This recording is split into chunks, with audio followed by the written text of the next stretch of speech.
we'll start with Sean and maybe just big picture this.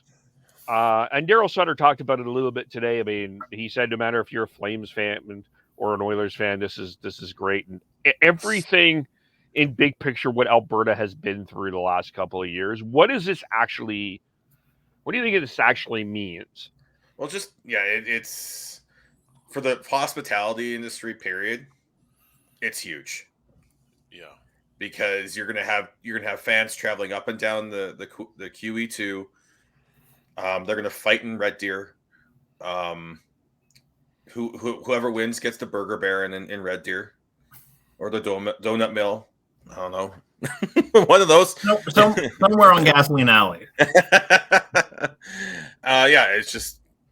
Man, I was there. I was honestly there. I was at the Pig and Duke on Friday for Game 6, and it was absolutely jam packed. My reservation got missed, but luckily, thanks to Steven and Joe, we were able to get seats at the bar, and it was fantastic. Like it.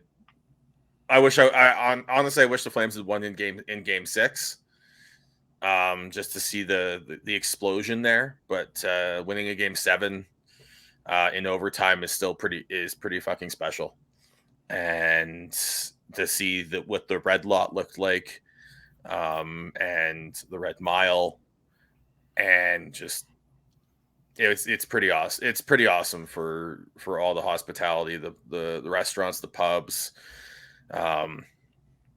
It's going to be huge.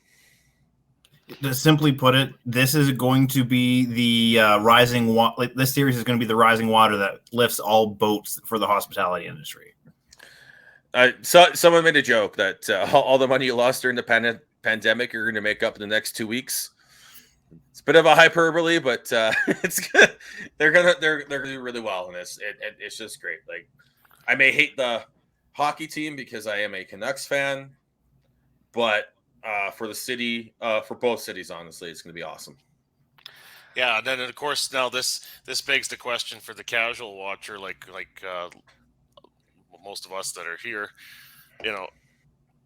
who are you cheering for? And we were having this talk before we came on.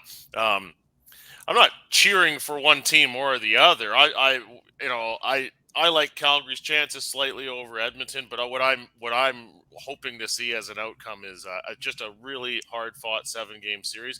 And really, both teams went through that already in the first round, so hopefully there's still quite a lot of gas in the tank. And if they need a boost, certainly the everything that surrounds an interprovincial playoff rivalry like this will provide some giddy up that Sean was just talking about earlier. So, no, we're just hoping it's a very feisty, long series, and we get a full value for it. And I always have to caution against the big hype that surrounds something like this. But it should live up to the hype, shouldn't it? But I mean, even in recent years in regular season, Saturday night, those two get together. It's been some fireworks.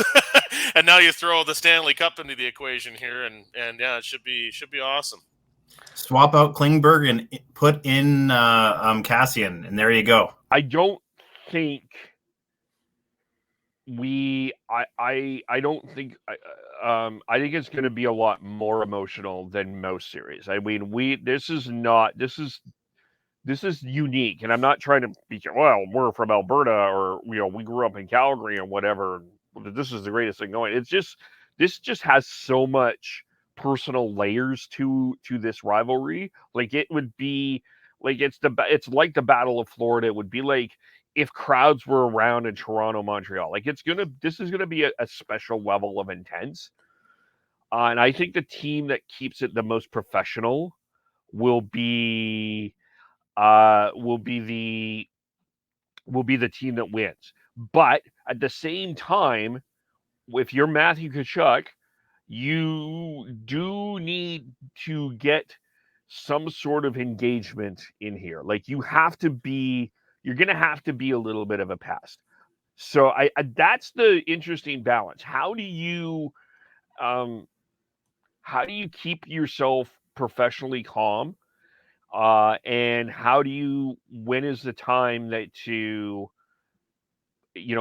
get the skill going? Yeah, I think you stick with the skill straight off the bat. The intensity is going to be there no matter what. If Tkachuk is going to try and muck it up or not, and I'd leave the mucking it up to Lucic, Lewis, Brett Ritchie, like that fourth line. Let them duke it out with the lower half of the Edmonton Oilers, because there will be a time and a place where I think Tkachuk can do that, but I think it's more so when they need a spark or when they need to get going. But until that happens, I think you stay quiet in that category and stick to the skill. It did not show up in the first round. You better hope that they put their work boots on and their hard hat and come to work, because they need to. They absolutely need to. There's a lot of positives that I saw out of the last 2 to 3 games of game 5, 6, 7. Like I said, Toffoli, he showed up finally and scored a goal. Tkachuk scored a goal. Dubé, he's buzzing really well. Mangiapane scored in game 5. So there are good things that are happening. It's just we need the consistency, especially from Matthew Tkachuk.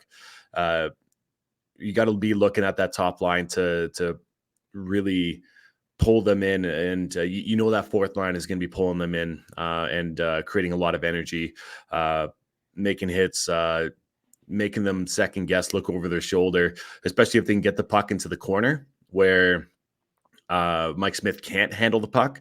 Then you fucking run that defense hard in it. But the Oilers dominated most of that game, so.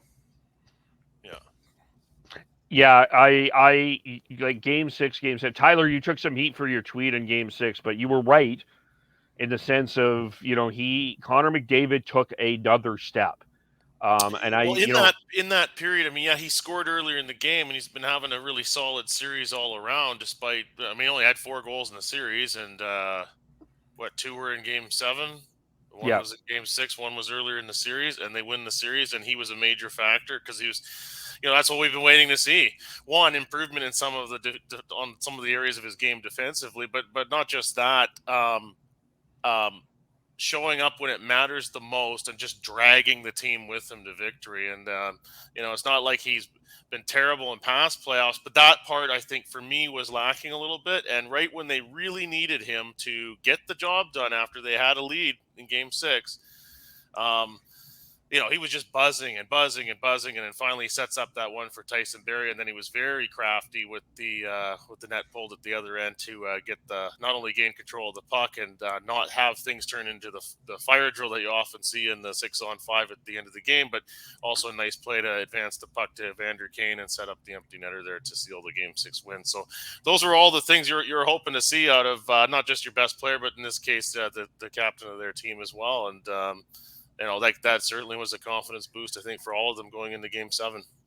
I can't remember if it was on the broadcast or during the highlight package on Central afterwards, but I do remember someone mentioning that McDavid had multi-point games in 6 out of the 7 games. So, yeah, that just kind of adds to Tyler's point. I'm going to pick a winner publicly, but I think this is going 7. Interesting. Well, yeah, I think it's gonna go 7, and Flames are gonna win in 7.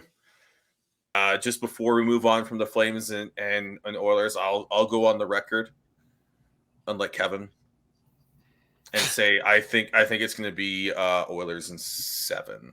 I think this will be a series we look back on in Connor McDavid's career as the one that just sort of took him to the next level, just because of how all the eyes are here, and I think he has taken his game to the next level, and I think he'll steal a couple games on his own, and I think that'll be the difference. Let's as Dylan put out here, I had already said my betting money is on Calgary.